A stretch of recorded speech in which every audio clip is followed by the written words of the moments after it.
Hi, my name is Sylvie. I am a certified health coach and I help women look great and feel great through fasting and whole food nutrition. In today's video, we are going to talk about keto wines. So I'm going to start by talking quickly about whether you should even drink wine when you are on the keto diet. Then I'm going to go over the benefits of wine on your metabolic health and its fat burning properties. I'm going to give you some wine options that you may be able to purchase locally. If not, I'm going to give you some websites where you can order keto wines online. Let's get started with the question whether you should be drinking wine when you are on the keto diet. Obviously, there is not really a black and white answer. It depends on your health goals and also on how your body reacts. So that's what you're gonna have to figure out. As for me, as I was doing my 14-day keto experiment that has inspired my latest keto videos, I decided that I wanted to drink wine. I love having a glass of wine once in a while, and I thought maybe there is a way to still enjoy wine while I'm doing my keto experiment. And I remembered that I had heard the term keto wines before, so I thought it'd be interesting to learn about it. That's why I created this video and the blog post that goes with it. And I'm going to share everything I know, but I want to tell you a couple things that I've noticed when I was drinking wine during the experiment. Number one is that sometimes I noticed that my carb cravings were stronger. So that's something that you may notice as well. I was able to overcome the cravings by eating cheese. So you may have to substitute whatever you're craving for some kind of a keto snack choice. I don't know if that will happen to you, but that's something to keep in mind. Another thing is that after one glass of wine, maybe 2 nights in a row, as I was experimenting with the wines I'll be talking about, there was no problem at all. My ketone levels kept increasing from day to day, but it did get to a point where I saw some regression. So that's something you may also notice. Everything in moderation. So if you start drinking a big glass of wine every single night, that may really stall your progress on the keto diet.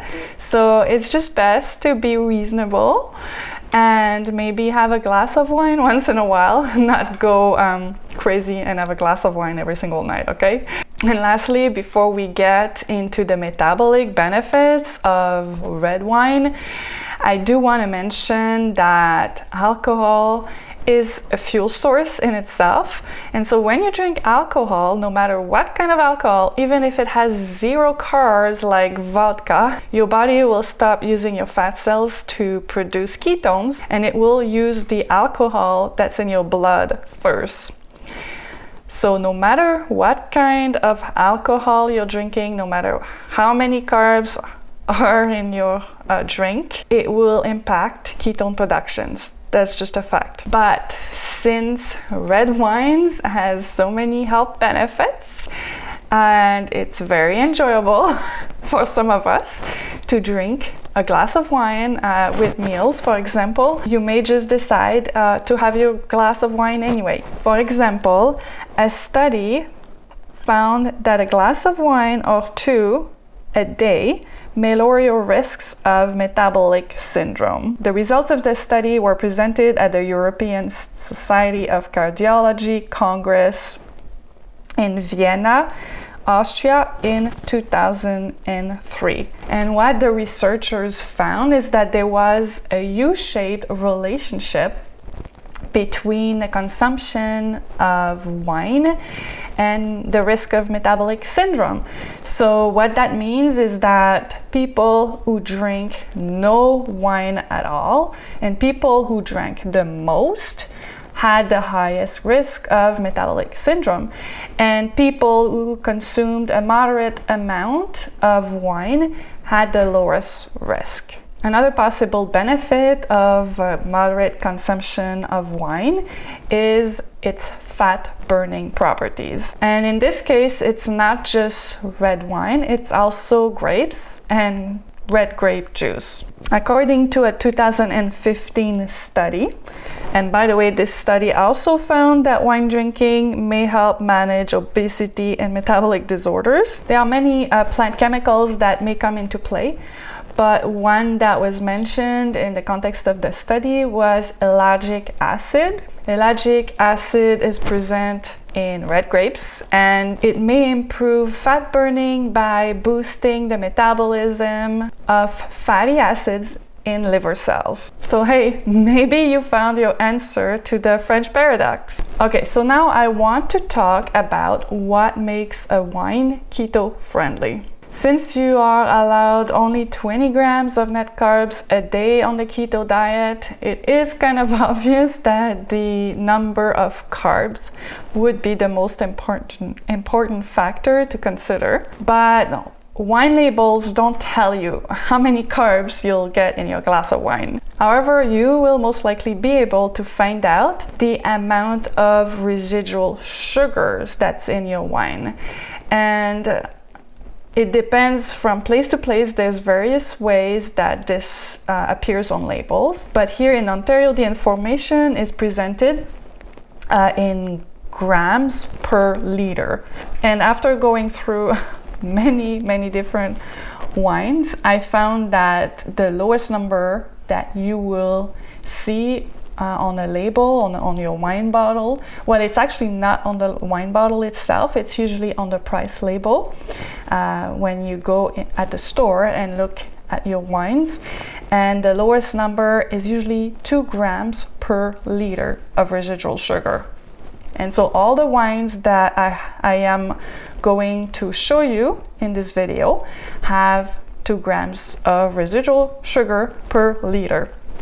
And that comes to usually about 0.75 or even a bit less grams of residual sugar per glass of wine. And that is not even how many carbs you'll be getting. As you can see on this nice little chart from Wine Folly, 2 grams of residual sugar per liter amounts to 0.3 carbs per glass of wine. So that is obviously very low. It will take up very little of your total daily carb allowance. And if you look at this sweetness chart from the LCBO, you will see that all extra dry wines have less than 8 grams of residual sugar per liter. So on the upper end of the range, that would mean about 0.45 grams of carbs per glass of wine. So that's still extremely low. So what are keto-friendly wines? I would say that all the extra dry wines, according to the LCBO definition, would be keto-friendly. I'm going to start by giving you a list of all the red wines that I found. And I have to say, I was quite surprised by the taste of these wines. I was expecting something that would feel really dry, but somehow these wines tasted sweet. I really don't understand. Well, anyway, I didn't until I researched it a little bit. And then I discovered that a lot of the time, the sweetness of a wine is all about the balance between the acidity and the residual sugars. And also I found a quote from a sommelier who says, "Some wines can taste sweeter than they really are, with oak, fruit, acidity, and alcohol levels all playing their parts in tricking your palate into detecting the presence of residual sugar." So apparently that's why these extra dry wines taste sweet. To be honest, all the wines that I'm going to present to you have become my favorite. I was so amazed at how delicious they were. When I try wines, typically I find that maybe 50% of the new wines that I try, I don't really enjoy that much. But somehow all the wines that I tried in the context of this experiment tasted amazing to me. So that's the good news. You will enjoy these keto wines. Number 1, we have the Chateau Timberlais Bordeaux Supérieur. And all the wines that I'm going to share with you are $20 and under. I wanted to keep this list very, very affordable. And I am not planning on giving you a sommelier type description of these wines. I am not like an amazing wine connoisseur. I just know what wines I enjoy and what wines I don't enjoy.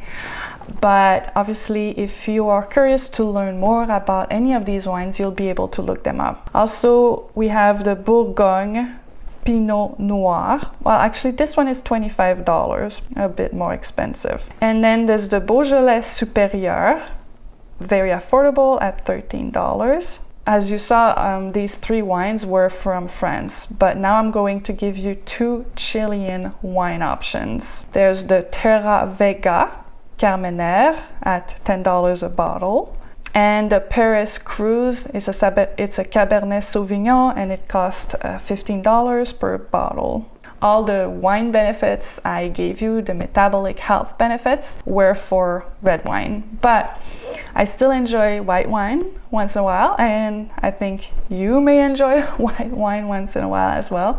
And I did find a white wine that was really, really good. It's the Trius Sauvignon Blanc. This one comes from Ontario, actually. It's a VQA wine from Ontario, and it costs around $15 a bottle. If you want to look up these wines online, it's easy. First of all, you can just check out the LCBO website, and I don't know if you were aware that you can actually order your wines online through the LCBO. They will deliver to your post office, however. They won't be delivering to your house, but it might still be an option that you enjoy. Also, I recommend that you check out Stocked Cellars. What I really liked about Stocked Cellars is that they have a section for low sugar wines. What I didn't like so much is that they don't really tell you exactly how much sugar or residual sugar is in each of these wines. So I did get in touch with them to ask them how they define low sugar wines. And I was told that low sugar wines would have between 1 and 3 grams of residual sugar per glass. So that's similar to the definition that the LCBO has for their extra dry wines, right? I also found that the customer service was amazing. I received a very prompt reply to my questions. I did get in touch with other online wine companies and never heard back. So Stock Cellars went above and beyond in their customer service, and also the shipping cost is very reasonable if you look it up. You can, for example, you could ship 3 bottles of wine for $15, which is actually pretty reasonable if you consider the weight and how safely they must have to package these bottles. So that would be a great online option if you are looking at buying your wine online. Another online wine store that I found is called the Seco Wine Club. It looks to me like the wines on the Seco Wine Club website are really, really high quality. I'm going to give you a quick description here. The wines that are crafted and selected for you at Seco Wine Club come with our promise of 0% added sugar, 0% chemicals, 100% dry farmed, 100% non-GMO, 100% vegan, 100% gluten-free, 100% old world organic, and 100% delicious. So that sounds pretty enticing, doesn't it? There is a downfall, however. It's a site in the US, so if you are Canadian like me, well, the exchange rate will make this pretty expensive, and not only that, but shipping will cost you $100. The thing is, it's $100 even if you order 30 bottles. So if you are a huge wine connoisseur, you enjoy high quality wines, and you don't mind investing a lot of money upfront, this may be an option for you. So in summary, it is possible to enjoy a glass of wine with your keto meals, and not only it is possible, but it may actually help you improve your metabolic health. Just be careful, depending on your health goals, just be careful and listen to your body, see how you feel, and if you have cravings or whatever, and measure your ketone levels. There's various things that you can do to monitor your progress on the keto diet and see how your wine consumption is impacting your well-being. Just moderation is the key usually, right? So just keep that in mind and enjoy your keto wine guilt-free, either by going to your local LCBO or by checking out the various online stores that abound on the internet. Remember to get a low sugar option, and that's it. I hope you found this video useful, and thank you for watching.